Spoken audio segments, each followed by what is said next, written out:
Olga! Kaya ito. Ano ba? Hindi ba sinabi ko sa'yo? Ha?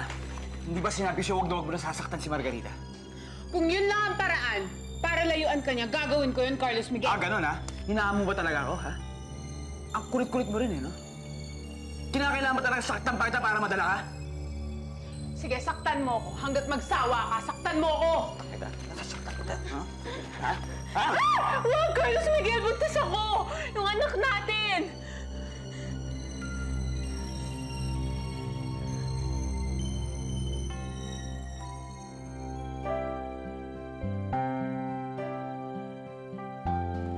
Hindi totoo yan. Nagsisinungaling ka lang. Oh! Nag-aaway na naman ba kayo? Paano pa ba? Eto si Olga, nagkukunwaring buntis na naman. Hindi kita niloloko, Carlos Miguel. Buntis talaga ako. Kahit itanong mo pa sa doktor. Ah, talaga? At saan ko makikita yung doktor eh? Sabi mo nga sa akin, kakausapin ko.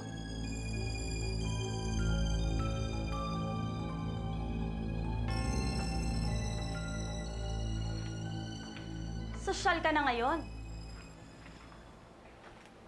At nagpalit ka pa ng pangalan. Why? Is Cecilia too cheap for you, Margarita? O baka naman Margarita ang ginagamit mo pag nanlalalaki ka? Alam ba ni Gilbert ang tungkol kay Carlos Miguel? Kung si Carlos Miguel ang tinutukoy mo, oo, alam ko.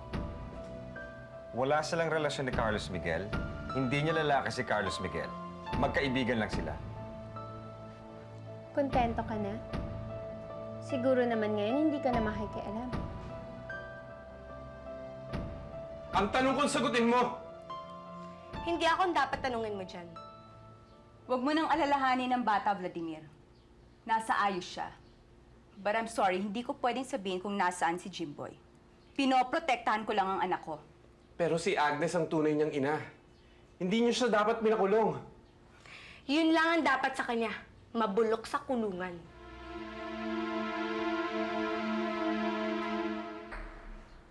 Puro gulo talaga ang dala ni Pandora. Ikaw naman eh. Pagpasensyahan mo na, alam mo namang malaking security ng tao na yon. Oh, siya nga pala. Natawagan ko na yung abogado. Papunta na siya dito. Abogado? Para saan? Gusto kong turuan ng leksyon ng Olga na yan sa mga ginawa niya sa'yo. Ididemanda natin siya para hindi kanya masaktan muli. Yes, Mr. Altamonte. It's positive. Buntis nga ang asawa niyo. Kaya ingatan niyo siyang mabuti, ha? Sige po.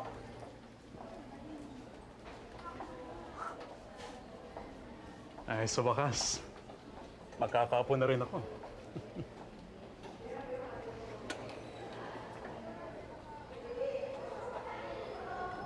Kawawa naman ng anak ko. Si Olga pa magiging ina niya. Iyo, huwag ka magsalita ng ganyan tungkol sa asawa mo. Masabuti pa nga eh. Umuwi ka na sa atin. Pakisama ka kay Olga. Total patay na si Cecilia. Ngayon kakailangan na mag-ina mo.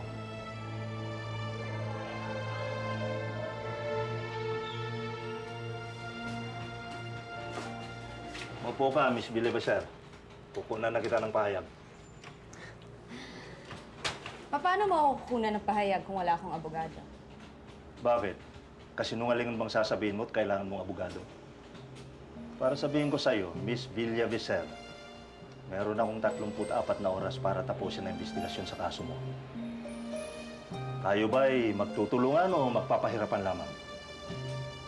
Hindi ako magsasalita hanggat wala akong abogado. Bakit niyo ba ako ginaganito? Hindi ako kriminal. Ako si Consuelo Villavicer. Hindi ako sanay ng ginaganito. Pues, malaking pribilehiyo para sa amin na makahuli na isang malaking isdang katulad mo, Miss Villavicer. Ano? Magsisimula na ba tayo?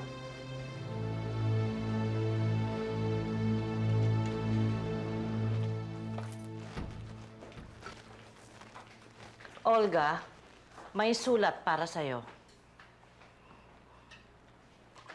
Ano to?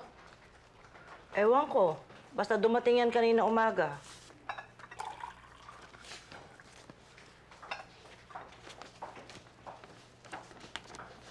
Carlos Miguel, tulungan mo ko. Ididemanda raw ako ni Margarita Zalameda.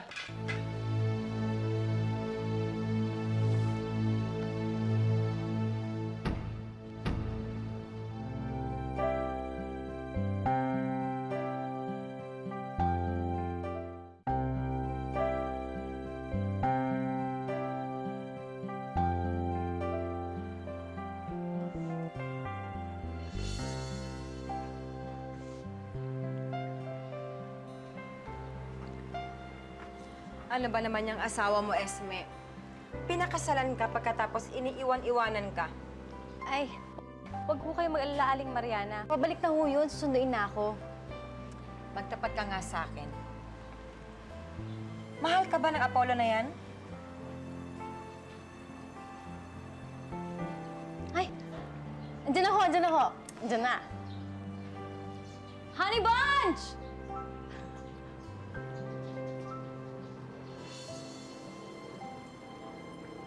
Hello, Ano Mariana? Mukhang nakainom ang asawa mo, Esme. Mabuti pa papasukin mo at ipagtimpla mo ng kape. Halika kayo. Huwag na, Aling Mariana. Okay lang ho ako. Andito po ako para sundin na si Esme. Kasi doon na po siya titira sa bahay. Tingnan niyo na, Aling Mariana. Mahal ako ng jowa ko. Eh, salamat po, Aling Mariana. At hindi na ako makapagtagal eh. Pero, babalik ako. Tara. Hindi po, Aling Mariana.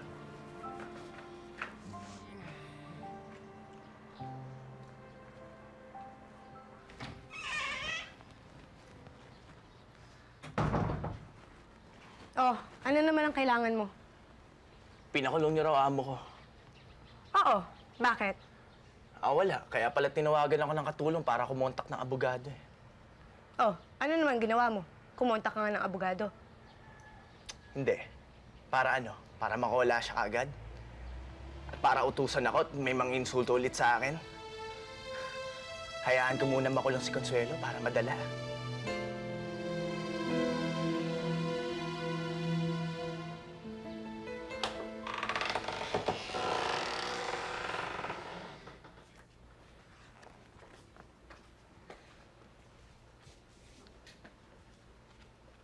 Maraming salamat, Manang Mona. Ano, Carlos Miguel? Pumunta ka ba dito para kulitin ang asawa ko? Hindi. Andito ako para humingi ng paumanhin sa nangyari. Mali ako. Pero gusto ko sana kayong kausapin ni Margarita tungkol sa debanda niyo kay Olga.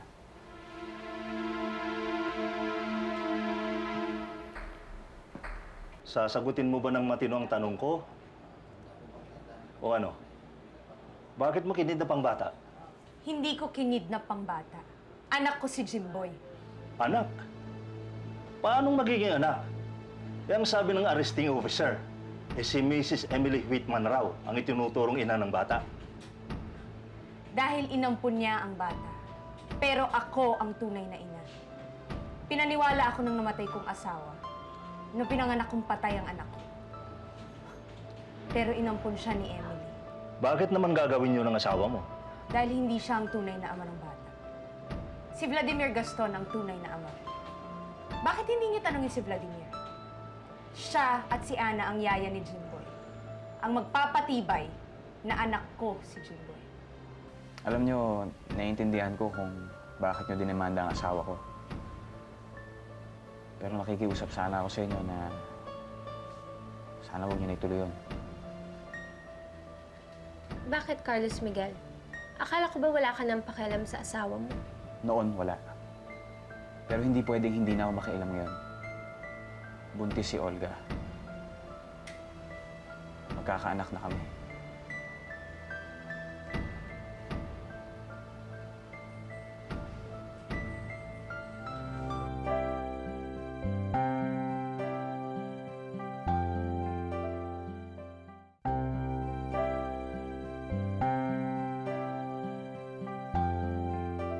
Mahirap yung pinakikiusap mo, Senyor Altamonte. Alam ko. Kaya nga nakikiusap ako na sana huwag mo na ituloy ang demanda. Hindi porket buntis ang asawa mo, makakalusot na siya sa mga ginawa niya sa akin. I'm sorry. Pero hindi ko mapagbibigyan ng gusto mo. Adios, Senyor Altamonte.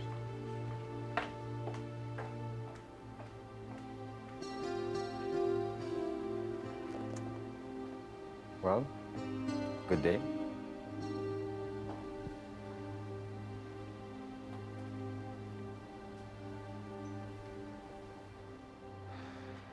Senyora, ito po.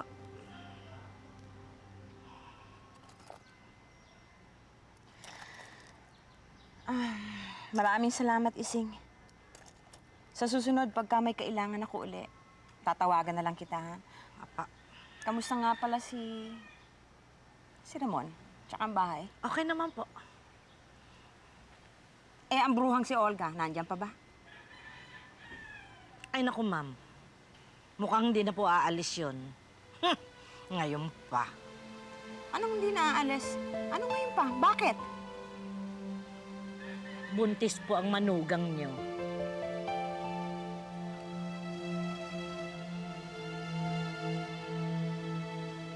Sinong ama? Si Jose Enrique o si Carlos Miguel?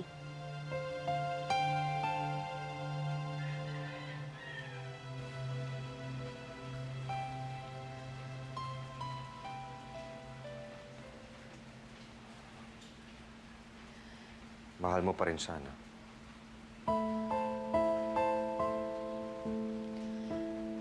Oo, Gilbert. Aaminin ko. Mahal ko pa siya. Mahal na mahal ko pa siya.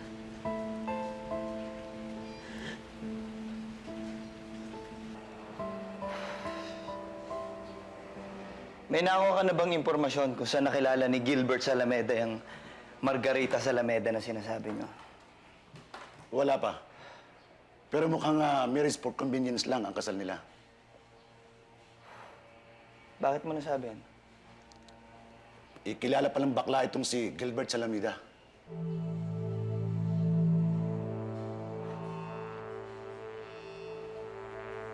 Yvonne, Iha, huwag kang mag-alala. Nakakasiguro kung walang masamang nangyari kay Apollo. Ma, anong oras na ho eh? Huwag kang mag-alala. Oh, kita mo na? Han, saan ka nang galing? Ba't nawala ka?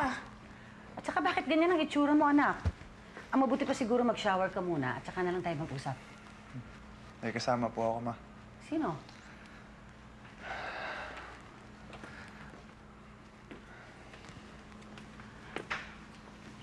Kasal na po kami ni Esme.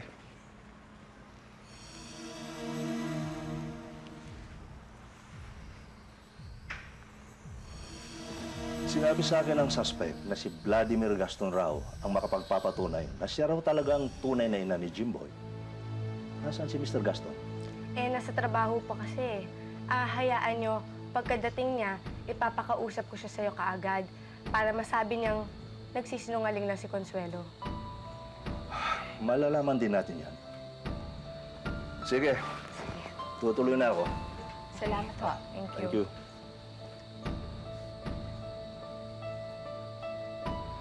Charity, paano yan? Siguradong kakampihan ng asawa mo ang Consuelong yon. Hindi. Siguradong hindi. Dahil may naisip na akong paraan para sa atin siya kumampi.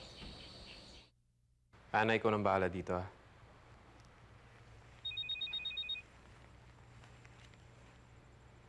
Hello?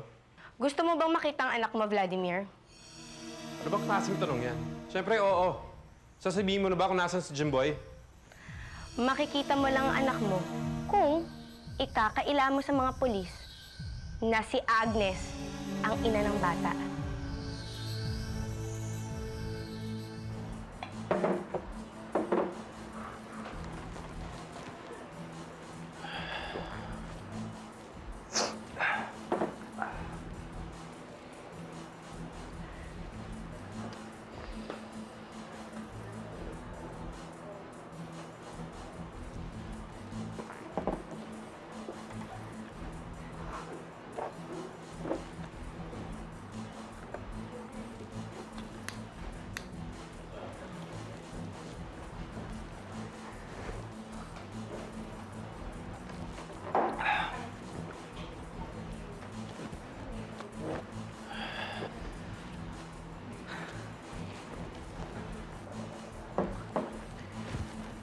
Pwede makisinde. Sure.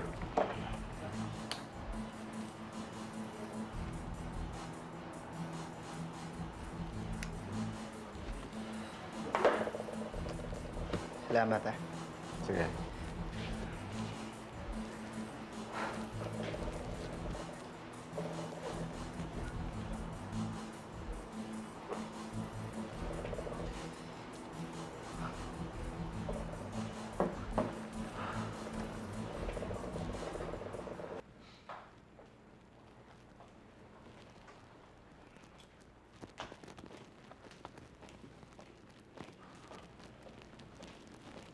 Nandito ka pala, Carlos Miguel. Kanina ka pa ba?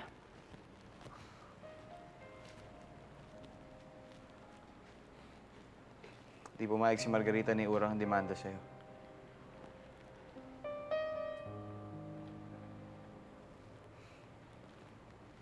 Pero huwag kang mag-alala. Gagawa kayo ng paraan. Salamat, Carlos Miguel. Sinasabi ko na nga ba, hindi mo ako pababayaan eh. Sinasabi ko na nga ba, mahal mo rin ako eh.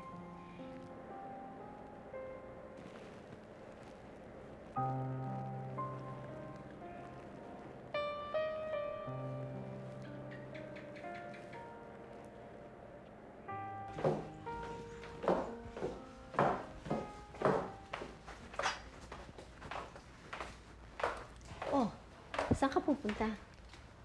Kina Carlos Miguel ho. Bakit? Dahil aaminin ko na sa kanya na ako nga talaga si Cecilia.